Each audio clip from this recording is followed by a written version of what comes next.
Hello दोस्तों, अभी दिन के 11:30 बज रहे हैं। हम नागपुर से इंदौर के लिए निकल रहे हैं।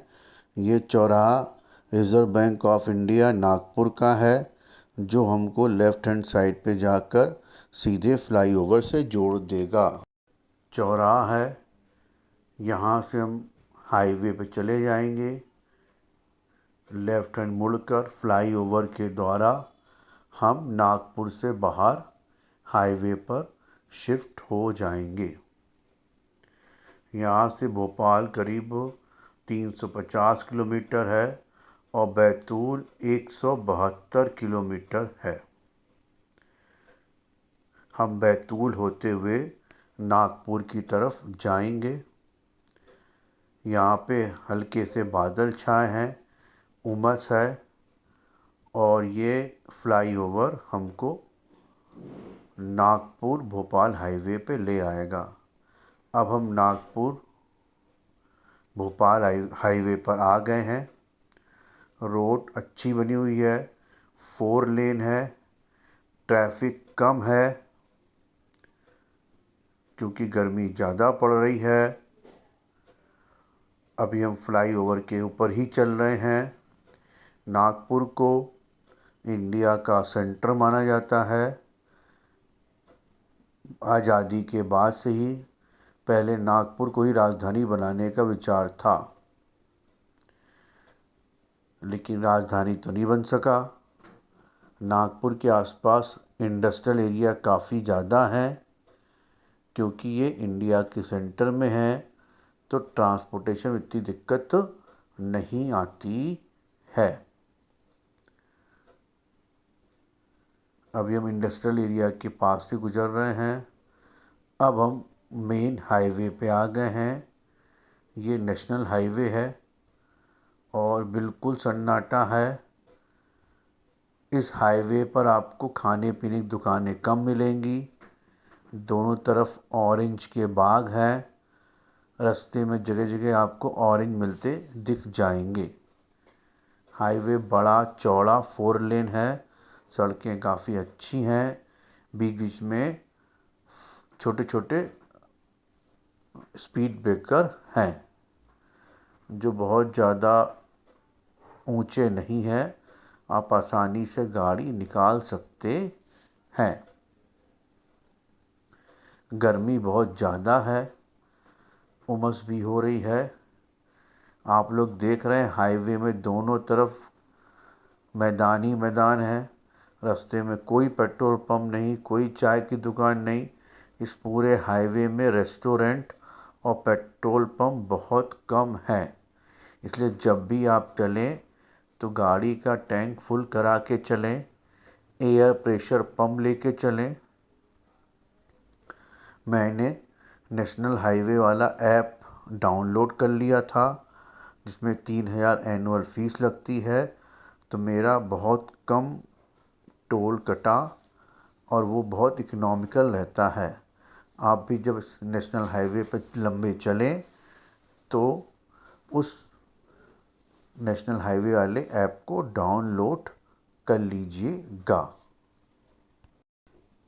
अभी हम सिवनी क्रॉस कर रहे हैं। राइट हैंड साइड पर सिवनी के लिए हाईवे कट जाता है। हम सीधे बैतूल के लिए आगे निकल जाएंगे। ये पूरा नागपुर हाईवे जो भोपाल तक जाता है, राइट हैंड साइड पर सिवनी के लिए फ्लाईओवर कट गया है। अब ये सीधे बैतूल होकर भोपाल की तरफ निकल जाएगा। तो अब हम भोपाल बैतूल हाईवे पे आ गए हैं। तो नागपुर से चलेंगे तो पहले बैतूल आएगा, फिर भोपाल आएगा। हम बैतूल में अंदर की तरफ नहीं जाएंगे। रोड एकदम शानदार बनी हुई है, ट्रैफिक बहुत कम है। बैतूल यहाँ से 100 किलोमीटर से कम बचा हुआ है। जैसे ही आपको पहाड़ी और घाट सेक्शन दिखने लगे तो समझ लीजिए आप बैतूल के इंटर में आ गए हैं। बैतूल के आसपास आपकी एंट्री हो गई है, क्योंकि बैतूल थोड़ा सा पहाड़ी क्षेत्र है वहाँ पे जंगल थोड़े ज़्यादा हैं। हम आगे चलकर बैतूल ना जाके लेफ़्ट हैंड साइड से इंदौर हाईवे की तरफ मुड़ जाएंगे। इस हाईवे पे टोल बहुत कम है। हाईवे पर पूरा सन्नाटा रहता है। दुकान और पेट्रोल पंप भी बहुत कम हैं, तो अपनी पूरी व्यवस्था करके चलिएगा। रोड सीमेंटेड है। अब हम घाट सेक्शन में इंटर करने वाले हैं। गाड़ी आराम से 80 और 100 के बीच में चल रही है। सीमेंटेड रोड है तो गर्मी ज़्यादा लग रही है। आसपास यहाँ हरियाली भी कम है, लेकिन रोड एकदम क्लियर और मस्त बना हुआ है। कोई भी दिक्कत नहीं है। एकदम सन्नाटा, सीधी रोड और मैं और मेरी गाड़ी चले जा रहे हैं। अभी दिन के 1 बजने वाले हैं और ये हमारी बैतूल में एंट्री हो रही है। ये देखिए घाट सेक्शन स्टार्ट हो गया है ना। अब हम बैतूल में इंटर कर जाएंगे। ये बैतूल हाईवे पे आ गए हैं। यहाँ भी ट्रैफिक कम है, लेकिन इक्का दुक्का वाहन दिखते हैं। यहाँ से बैतूल करीब 50 किलोमीटर बचा हुआ है। अभी भी कोई बोर्ड नहीं आया जिससे मैं देख पाऊँ कि बैतूल कितना बचा हुआ है। गूगल बता रहा है कि बैतूल 30 किलोमीटर बचा हुआ है। हाँ, ये ग्लो साइन दिख गया जो बता रहा है बैतूल 31 किलोमीटर है। और यही रोड आगे चलकर लेफ़्ट हैंड साइड मुड़ जाएगी और हम इंदौर की तरफ इंटर कर जाएंगे। बैतूल इंदौर हाईवे अभी पूरी तरह से बना हुआ नहीं है, लेकिन काफ़ी हद तक बन गया हुआ है। ये हम पहली बार बैतूल इंदौर हाईवे पर जाएंगे, इसलिए आपको इसका पूरा डिटेल वीडियो इसी में मिला हुआ दिखेगा। एक अलग से भी मैं वीडियो बैतूल इंदौर हाईवे का बनाऊंगा। बैतूल में एंट्री के बाद काफ़ी हरियाली बढ़ गई है और अब हम लेफ़्ट हैंड साइड पर इंदौर की तरफ मुड़ जाएंगे। लेफ़्ट हैंड टर्न बता रहा है बोर्ड पर। देखिए सामने बोर्ड दिख रहा है जो बोल रहा है कि लेफ़्ट हैंड मुड़ना है फॉर इंदौर और बैतूल के लिए आपको सीधे चले जाना है। ये आगे हम लेफ़्ट हैंड मुड़ जाएंगे बैतूल की तरफ। बोर्ड पर लिखा हो इंदौर लेफ़्ट हैंड साइड पर। और ये थोड़ी रोड सिंगल लेन दिख रही हमको। आगे चलकर देखते हैं कि रोड कैसी बनी है, बट हरियाली इस साइड है।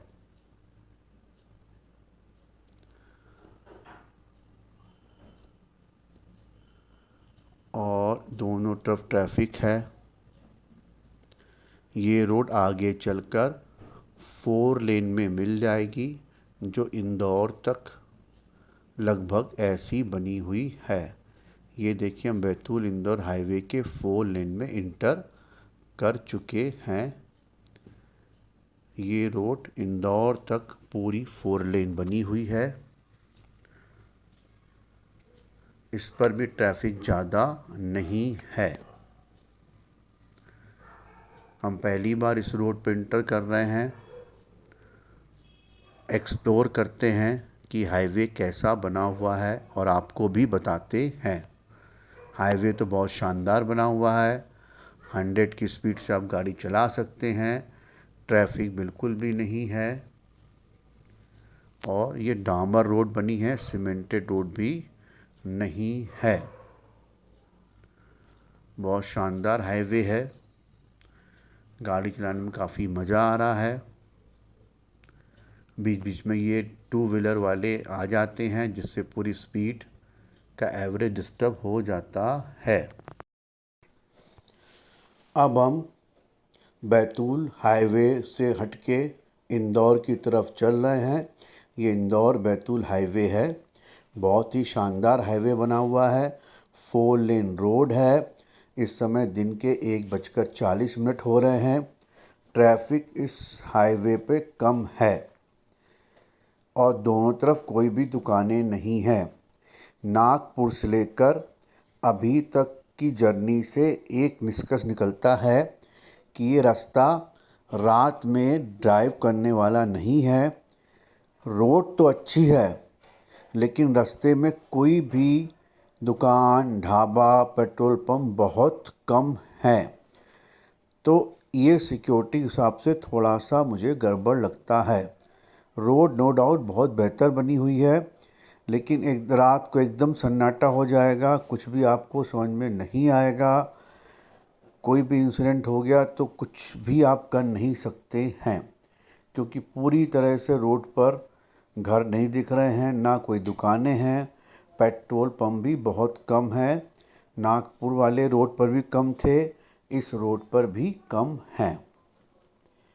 ये मेरी क्रेटा गाड़ी है, पेट्रोल वर्जन है और मैं इससे ही इंदौर जा रहा हूँ। डामर रोड बना हुआ है। अब जब बैतूल के फॉरेस्ट एरिया में इंटर हुई है गाड़ी तो थोड़ी हरियाली दिखने लग गई है और घुमावदार रास्ते भी दिख रहे हैं। अब यहाँ पर मुझे रायपुर स्टाइल में रोड दिख रही है। दोनों हाईवे अलग अलग बट रहे हैं और बीच में मार्किंग बहुत ज़्यादा है। इसका मतलब आगे फॉरेस्ट एरिया स्टार्ट होने वाला है। आप देख रहे हैं रोड पूरी साफ़ सुथरी चमकदार है लेकिन पूरा सन्नाटा है। दूर दूर तक कुछ भी वाहन या दुकानें नहीं हैं। पेट्रोल पंप तो इस रोड पर बहुत कम ही दिख रहे हैं। अभी तक मुझे 1.5 घंटा ड्राइव करते हुए हो गया है। केवल 2 पेट्रोल पंप दिखे हैं। अब ये लगता है घाट सेक्शन स्टार्ट हो गया है। नज़ारा बहुत अच्छा है, रोड एकदम सीधी है।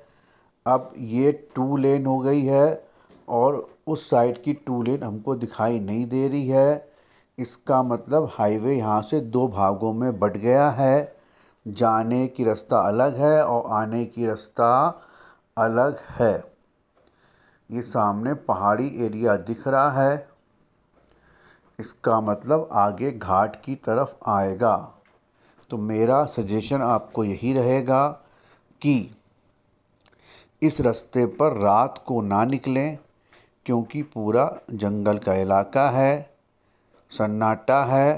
रोड तो अच्छी है, रोड तो अच्छी है और बड़े खूबसूरत नज़ारे हैं। यही अगर बरसात का मौसम होता तो ये नज़ारे आपको बहुत अच्छे लगते। ये सांप की तरह घुमावदार रोड्स जो पहाड़ों के बीच से निकल रही है। हमारे आगे जो गाड़ी जा रही है ये हमारे मित्र की ही गाड़ी है। वो थोड़ा फास्ट गाड़ी चलाते हैं, मैं उनके पीछे पीछे चल रहा हूँ। देखिए रोड कितनी ज़्यादा कर्व ले रही है लेकिन बहुत ही खूबसूरत दृश्य है जो बरसात में और अच्छा हो जाएगा। यार रोड हरदा होते हुए इंदौर को जाएगी। पेट्रोल पंप पे लोग बता रहे थे हरदा तक रोड एकदम बढ़िया फर्स्ट क्लास बनी है। उसके आगे कंस्ट्रक्शन वर्क चल रहा है तो जगह जगह पे आपको डायवर्जन दिख जाएगा। ये देखिए कितना खूबसूरत नज़ारा। दोनों तरफ बड़े बड़े पेड़, साफ़ सुथरी मस्त रोड। यहाँ पे जगह जगह पे मैंने काफ़ी फ़ोटो खींचे हैं जो वीडियो के एंड में डाल देंगे। जगह जगह पे आपको चरवाहे मिल जाएंगे, ऊँट मिल जाएंगे, भेड़ मिल जाएगी, जो सड़क पर चलती मिल जाएंगी, जिससे पूरी स्पीड स्लो हो जाएगी। ये देखिए कितना सुंदर दृश्य लग रहा है। एकदम सीधी रोड है, लेकिन एक ही साइड की रोड दिख रही है, दूसरे साइड की रोड नहीं दिख रही है। अभी दिन के 3:30 बजने वाले हैं और अभी हम जंगल एरिया में ट्रैवल कर रहे हैं। घुमावदार रोड ख़त्म होने के पश्चात हमको इस हाईवे में ये पहला ढाबा दिखा, जो जेडी ढाबा है। अच्छा साफ सुथरा बना हुआ है। यहाँ पर चाय खाना सब है, वॉशरूम भी बने हुए हैं। यहाँ से चाय पीने के बाद अब हम आगे चल दिए हैं। करीब 100 किलोमीटर दूर इंदौर की डिस्टेंस बची थी, लेकिन हमें आगे से मना कर दिया गया कि रोड का कंस्ट्रक्शन चल रहा है। तब हम लेफ़्ट हैंड साइड मुड़कर गांव की तरफ से उदयनगर होते हुए इंदौर की तरफ जा रहे हैं। सारा ट्रैफिक इस तरफ बेंड कर दिया गया है। हाईवे काफ़ी बन चुका है। राघवगढ़ और डबल चौकी के बीच में कुछ काम चल रहा था, इसलिए सारा ट्रैफिक इधर मोड़ दिया गया है। अब हम देवास उदयनगर वाली रोड से होते हुए इंदौर पहुंचेंगे। ये पूरा एरिया उदयनगर वाला छोटी छोटी पहाड़ियों पर बना हुआ है। देखिए सामने सूरज ढल रहा है। करीब 6 बजने वाले हैं और ये पूरी सिंगल लेन रोड है। इसी पे हमको चलना है। अब ये अंधेरा हो गया है। हम गूगल के सहारे बस चले जा रहे हैं, लेकिन हरदा से इंदौर की रोड काफ़ी बन चुकी है। केवल डबल चौकी और राघवगढ़ के बीच का करीब पार्ट ढंग से नहीं बना हुआ है, वहाँ पर डायवर्जन है। वो हाईवे सीधे फिनिक्स मॉल के पीछे निकलता है। अब देखिए सारा ट्रैफिक इसी रोड पर आ गया है। बस वगैरह सब कुछ आ गए हैं। तो यहाँ पर सिंगल रोड होने से ट्रैफिक बढ़ गया है, स्पीड स्लो हो गई है और शाम के 6:40 हो गए हैं। अब हमें इंदौर पहुँचते पहुँचते 7 साढ़े 7 बज जाएगा। अगर उसी हाईवे पे जाते तो हम 6:30 तक इंदौर पहुँच जाते। ये काफ़ी अंधेरा एरिया है, पूरा जंगल है। बस ईश्वर का नाम लेके चले जा रहे हैं। आगे मेरे मित्र की गाड़ी चल रही है, पीछे मेरी गाड़ी चल रही है। टोटली डार्क उदयनगर का पहाड़ी एरिया। ये देखिए गेट बना हुआ है, जो डरावना सा महसूस हो रहा है। अभी शाम के 7:30 बजने वाले हैं और इस रोड के बाद हम इंदौर में नेमावर रोड पर एंट्री कर जाएंगे। यहाँ से नेमावर रोड करीब 20 किलोमीटर बता रहा है। तो हम करीब 7:45 तक इंदौर में एंट्री कर जाएंगे। अंधेरा है, डर भी लग रहा है, लेकिन मज़ा भी आ रहा है। सामने से गाड़ी आ रही है, इसका मतलब ये रोड चलती हुई है, तो डरने की कोई बात नहीं है। हम करीब 8 बजे इंदौर में इंटर कर गए थे और यहीं पर अपना वीडियो समाप्त करते हैं। आपको ये वीडियो कैसा लगा अवश्य बताएं और सब्सक्राइब करें। ओके।